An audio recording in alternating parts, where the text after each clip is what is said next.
3 Dragons. Once upon a time, there lived 3 dragons on 3 mountains. They were brothers, and each ruled over their own mountain. One was black, called Bar, one was red, called Ra, and one was green, called Gar.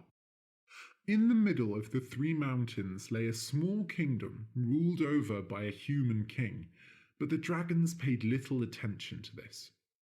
Within the kingdom, however, the dragons caused much anxiety. "They will come any day and murder us all," cried the townspeople. "They are a threat and must be destroyed," cried the knights. "They fly over the city as if they own it," complained the king. And fly they did, although the dragons had no interest in ruling over humans. They flew over the kingdom and around the mountains like skilled athletes, spitting flames at each other and trying to knock each other out of the sky. To the humans, this looked like fighting, but in reality, they were only playing.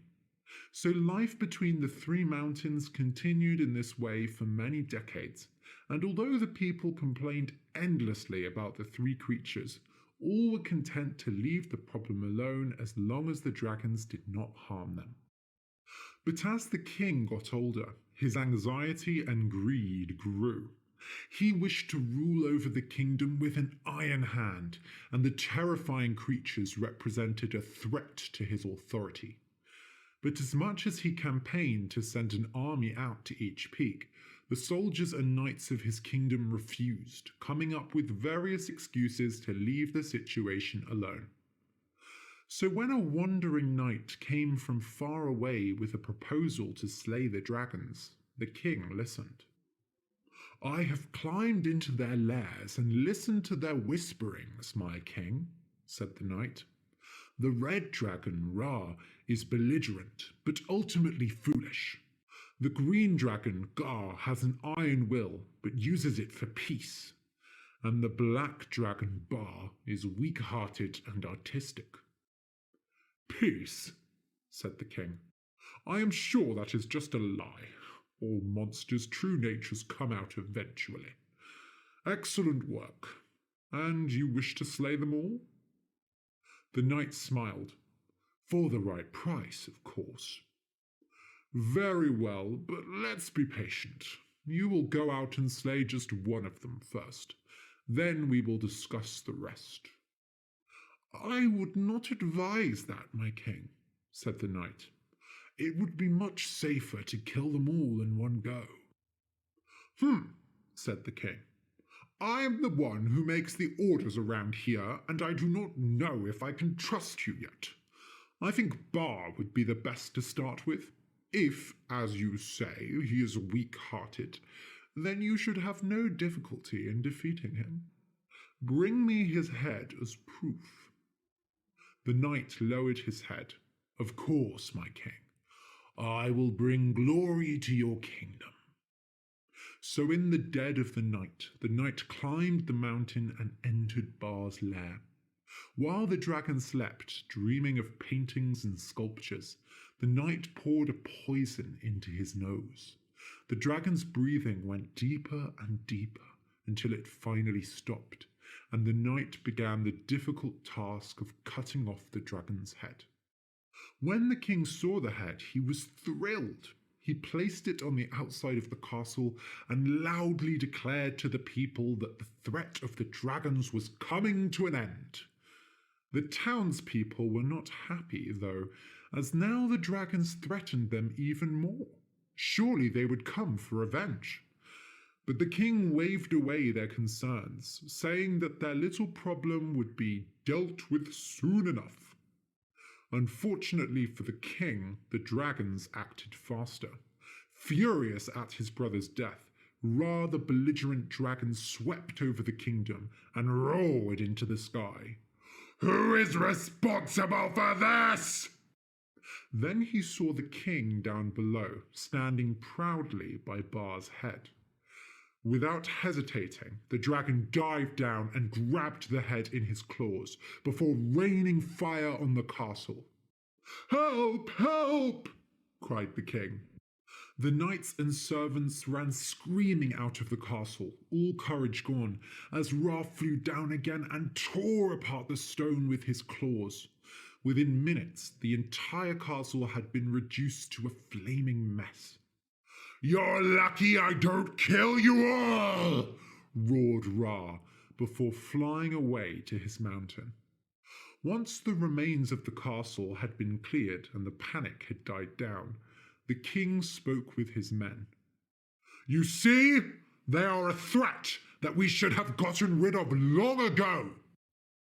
"My king, I have a different perspective," said his adviser. "I must say I was very surprised that you did not ask for my advice when planning this action. I could have saved us all from disaster. But anyway, do you not think this was planned by our enemies? This strange knight appeared from nowhere and offered shining dreams of peace. And what has he brought us? Death and destruction. He must be imprisoned at once." "Perhaps you are right," said the king. Having seen the dragon in action, he felt far less confident about killing the remaining two now. "He is an assassin, and he could kill any one of us. Guards, seize him!" The foreign knight, who had been drinking himself blind at one of the expensive drinking houses in the city, was dragged out by his neck, insulted by the people, and locked up in the deepest, darkest dungeon of the castle. "Hey, you can't leave me here," said the knight. "I told you, it would have been safer to kill them all at once." "Quiet, spy," hissed the king. "You should consider yourself lucky that I am letting you live." But the king wished to take no risks, so when nobody else was looking, he stole the poison the knight had used to kill the dragon. The assassin's imprisonment calmed the people, who were always eager to blame enemies from abroad, and when Ra did not show up for a week, they assumed they were safe again. That was until one day an unexpected visitor showed up outside the city gates. Gar, his scales shining green like morning grass, stood outside the city, a piece of white cloth hanging from his mouth. His eyes were red from the tears of his brother, but he did not look angry like Ra. People were throwing rocks and spitting at him, but he ignored them completely. "What does that dragon want?" said the king. "It appears he wishes to make peace with us," said the king's adviser. "He has an offer." "An offer," mumbled the king. "Damn, I hate negotiations. But fine, bring him in. Perhaps we can get him to turn against his brother." But what Gar sought was not war, but to help. "I feel so bad for what my brother did. We do not know what killed Bar, but I cannot imagine that it was anyone from your kingdom. For decades we have lived in peace. No, someone must have come from outside to kill him, although I do not know why." The king and his men kept entirely silent on the matter of Bar's death. "I want to show how sorry I am for Ra's actions. I will help you rebuild the castle. I can bring in strong stone from far away that will resist even the hottest dragon's fire. I promise that this land will see peace once more." The king had not been expecting such a proposal, but he was in no position to refuse. Without a castle, they would be defenseless against further attacks. "We accept your kind offer," said the king. So over the next few weeks, a rush of activity began to rebuild the castle. Ra, in the meantime, was occupied with other matters, crying over his brother's death and trying to find the cause of it. Dragon skin was hard as diamonds, so it would take an incredible strength to kill a dragon by cutting its head off. That must have happened afterwards, and there were no other visible signs of struggle on Bar's body. The only hint was a strange smell coming from Bar's nose, a faint, spicy smell, that of carnations. So Ra sought the help of a medicine dragon who inspected the body for many hours before finally concluding he was poisoned. Poisoned? To make a poison this powerful, only a human is capable of it. So Ra had been right all along. Filled once again with anger, he flew out to the humans' land and saw Gar working alongside them, building the new castle. "Brother, what are you doing?" he shrieked. "Do not hurt them, Ra," said Gar, covering the castle with his wings. "They did not do it, I am sure." "You are wrong. They poisoned him and displayed his head on their castle." Gar hesitated and then said, "I have seen no such thing." The people of the kingdom watched the skies anxiously. Their fate hung in the balance between these two great creatures. "What are they saying?" hissed the king. "I cannot understand their language." "It is the language of the dragons," said his adviser. "A foul tongue." "You did not see his head there because I took it from them," cried Ra. "And I know how they killed him. They used poison smelling of sweet carnations." For a moment, Gar was shocked and had nothing to say, but eventually he shook his head. "What will you get by hurting them? We lived in peace for almost 100 years. We can have peace again." Ra spat out a huge column of flame, which just missed Gar. "I don't believe you!" "This is what Ba would have wanted," replied Gar. Ra shook his head. "Ba might have been soft-hearted like you, but even he understood that peace cannot come when there is a boot on our neck." And without warning, the dragon threw himself forward and grabbed Gar by the neck. Gar hit Ra with his tail and pushed him off before flying high up into the clouds. Ra followed, and the two monsters disappeared into the veil of clouds. The people watched, but all they could see were red and green outlines pushing occasionally through. They heard everything, though: the gnashing of teeth, the clanging of claws, and the horrible roars that shook every building of the city. The king stared up at the sky, practically unable to breathe. This was all the fault of that night, and at any moment one of those dragons could come crashing down and destroy the entire city. "My king," said the adviser, "we have prepared the catapults. Which dragon should we attack?" The king woke up from his dream and saw a row of 10 catapults standing ready outside the new castle. "Fire at the red dragon." The captains cried their commands and the catapults launched, sending the stones flying into the skies above. For a moment it looked like they would miss, but then there was a great thud, and the huge body of the red dragon fell out of the clouds, twisting wildly in the air. The catapults had broken Ra's leg, and thick purple blood poured from the wound onto the buildings below. The people screamed, as it looked like he might fall onto the city and squash it. But Ra regained his balance and stared down at the city. "I'll destroy you all!" "No, you won't!" cried Gar, bursting out of the clouds and slamming into Ra. "Leave them alone!" Gar pushed Ra away from the city and kept him there, and as they continued to fight, the king's men prepared the catapults to fire again. "This time aim for the green one," he said, "but wait until my word." "You know that they killed Ba, and yet you defend them!" cried Ra. "Brother, what has happened to you?" "If we kill them, we will be no better than them," said Gar, fire shooting out of his mouth with every word.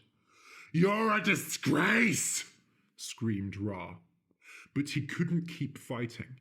His leg was losing lots of blood, and Gar was pushing him back again and again. Weakened and defenseless, Ra had no choice but to give up. "I'll be back," he cried, before disappearing towards his mountain.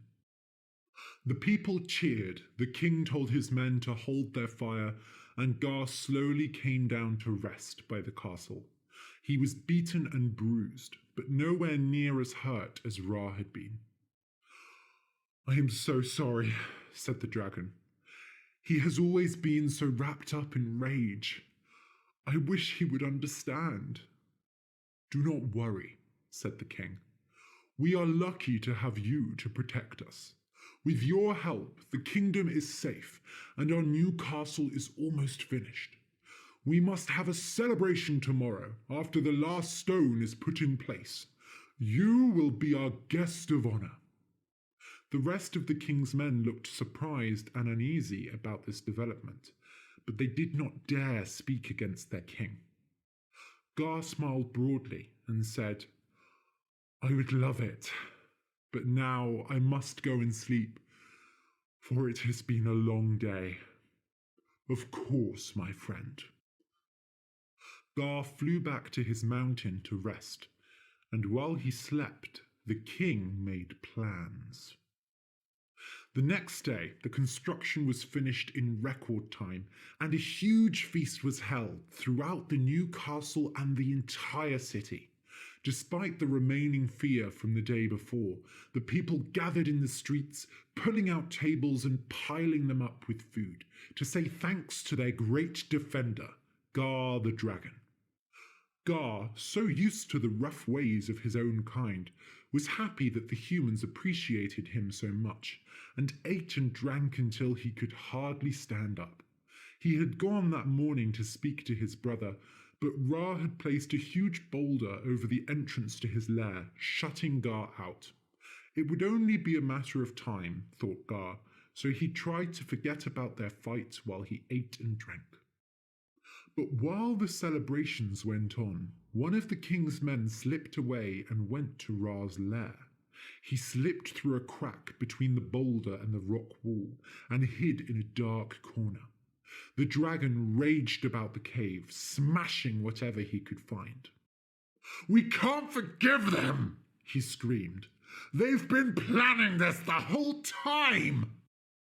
As the assassin listened, he became more and more convinced of his duty. This dragon was a threat to them all.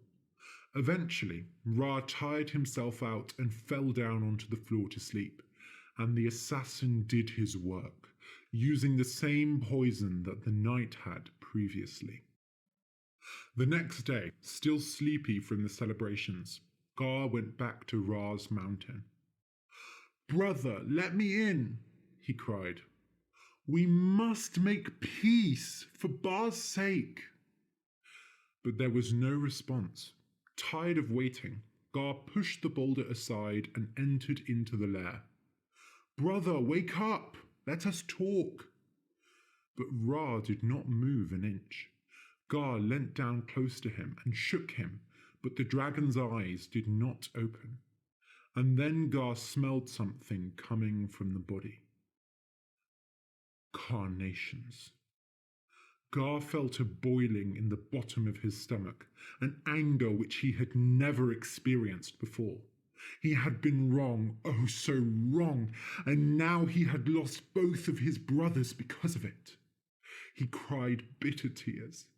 His brother looked so weak and defeated, lying there on the stone floor. They had left his head in place, but what good was that? Gar knew what he needed to do. Quiet as a snake, he flew down towards the kingdom where the sun was just starting to rise, and most of the city still slept. With the careful precision of a trained artist, he breathed a wave of flame over the buildings. The fire waved out like the petals of a carnation, setting everything on fire. The people inside screamed and ran, jumping out of windows, but the flowers of fire poured over every roof and down every street, claiming more and more sections of the city as the great creature headed towards the castle. "My king!" cried the advisor, running into his bedroom. "Gar is coming for us! He is setting the city on fire! What should we do?" "What?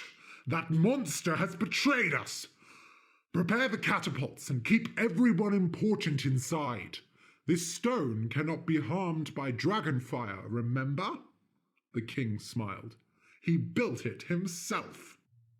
The catapults rained boulders down on the dragon, but he quickly flew from side to side, avoiding them.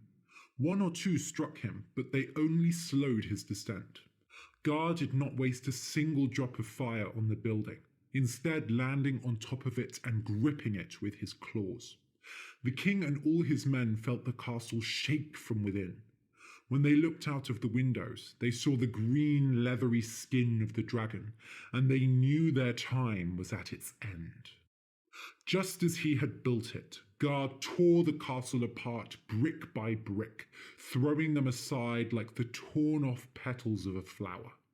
The royal family, their advisors and soldiers panicked, fleeing into the burning remains of the city, anything to get away from the cold hard stare of the dragon with his razor-sharp teeth, leaning just meters above them. The king did not escape, however. Despite his overwhelming fear, he stood proudly in front of the creature. "You broke your promise. You killed my brothers." "No," said the king. "It was a knight from abroad." "Do you really think I am so stupid to believe that? You could have had peace. We had peace. And you destroyed it. For what? To be remembered a few more decades by your people? Now you will be remembered forever as the king who brought his people to ruin." And without another word, Gar tore off the king's head and flew back to his lair. The city burned, and the kingdom between the three mountains was soon forgotten. But not everyone died in the fire. A few hundred survived, fleeing from the burning city into the surrounding fields. And one man, no matter how much he tried, was unable to escape.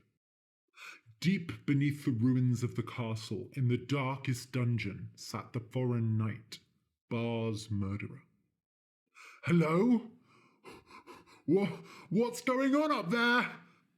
The fireproof stones prevented the flames from coming down and killing him, but foul smoke filled the darkness. He felt like death himself was coming to take his breath away. But the knight was denied such a kind fate. The smoke did not kill him, and although he screamed and shouted, nobody came to help. He was truly alone, and he died alone, just as the two slain dragons had. For glory comes with a high price.